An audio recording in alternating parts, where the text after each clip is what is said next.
আসসালামু আলাইকুম প্রিয় বন্ধুরা, অনেকদিন পরে একটা ভিডিও নিয়ে আসলাম। ভারাক্রান্ত মন, কি বলবো, ভাষা খুঁজে পাচ্ছি না।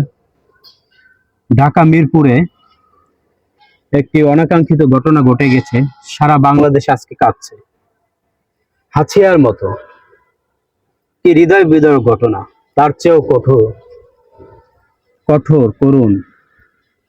বাবা রিক্সা চালক, মেয়ের নাম হচ্ছে রামিসা, একটা ভাড়া বাসায় থাকে মিরপুরে। সে রিক্সার মেকানিক বাবা, কিন্তু মেয়ের কোনো ইচ্ছা অপূরণই সে রাখে নাই, সব ইচ্ছা পূরণ করতে চেয়েছে। লাস্ট বলেছিল বাবা লিচু খাবো, সে লিচু এনে দিয়েছে। সে লাস্ট বলেছিল যে আমাকে একটা বোরকা কিনে দাও বাবা। সে কোনো কিছু না ভেবে 3 বছর যাবত একটা সে জুতো পরে সেলাই দিয়ে দিয়ে, জুতা কিনছে না, 1000 টাকা দিয়ে সাথে সাথে মেয়ের জন্য একটা বোরকা কিনে নিয়ে এসেছে। এই রামিসার জন্য বয়স হচ্ছে 7 থেকে 8 বছর। পাশের বাসায় নরপিচাস মেয়েটিকে দেখে তার লালসার শিকার হয়, মেয়েটাকে নিয়ে যায়, তারপর দর্শন করে, তারপর হত্যা করে। বয়স হচ্ছে 8 বছর, কি বোঝে, নাবালক মেয়ে। আচ্ছা, এই জিনিসটা দেখছে, বাস্তব প্রমাণ হাতে নাতে ধরা পড়ছে, তারপরও আইনের আওতায় সেই আসামি এখনো সরকারি হেফাজতে আছে, সরকারি খাওয়ান খাচ্ছে দুলামের আদর।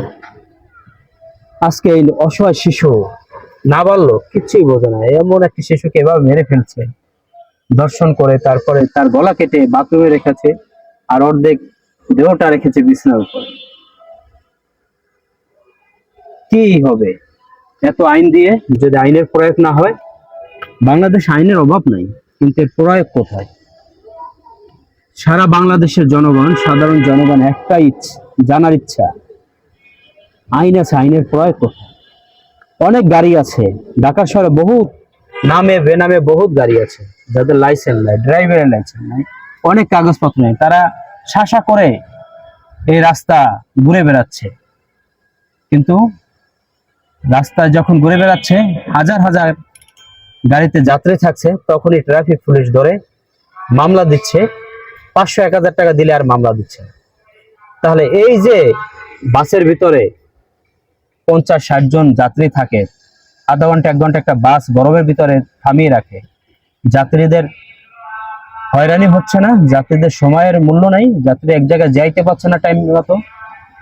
আগে তোমরা কি করছো? তোমরা এই আইন যে এখন দেখাচ্ছ, তোমরা আগে কেন মামলা দেও না? যখন গাড়িটা গ্যারেজ থেকে বের হবে তখন কেন দিতে পারতেছো না? তখন কেন এটা চেক করে ছাড়া হচ্ছে না? এই হচ্ছে আমাদের আইন।